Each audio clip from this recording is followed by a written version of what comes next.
పిరమిడ్‌లో, మెర్కబాలో కూర్చొని మెడిటేషన్ చేస్తే హీలింగ్ జరుగుతుందా? థర్డ్ ఐ ఓపెన్ అవుతుందా? అని ఒక ప్రశ్న. Let me tell you.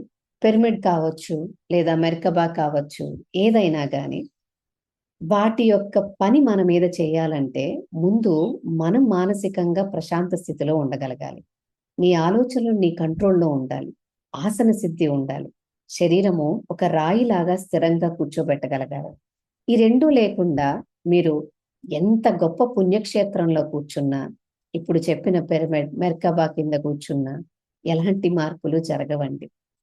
ఇది ఒకటి. ఎందుకంటే హీలింగ్ జరగాలి అంటే ముందు ఆ అనారోగ్యానికి గల కారణం ఏంటో తెలియాలి. ప్రతి అనారోగ్యము మనఃజనితమైనవే. Mind is the generator for every disease.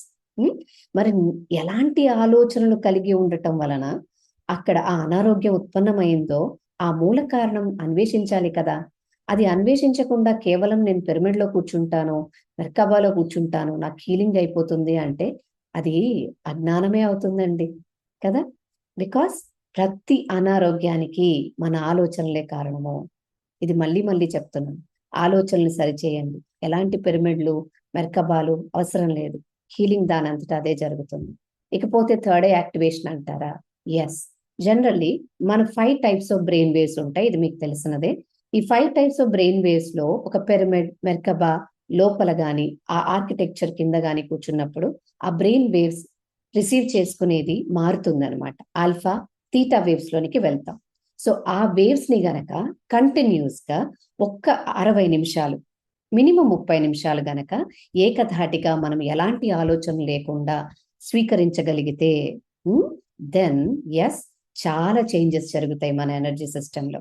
This is what is about pyramid and any other architecture. But ఇవి ఉంటేనే నాకు జరుగుతుంది అని అనుకుంటే మళ్ళీ అది అజ్ఞానమే అవుతుంది.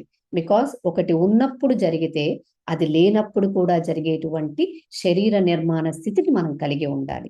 పిరమిడ్ అనేది మనం ఏదో బయట ఒక ఆర్కిటెక్చర్‌గా చూస్తున్నాం. మనం కూర్చుంటే మన శరీరమే ఒక పిరమిడ్ స్ట్రక్చర్‌లో రాదా? గమనించారా ఎప్పుడైనా?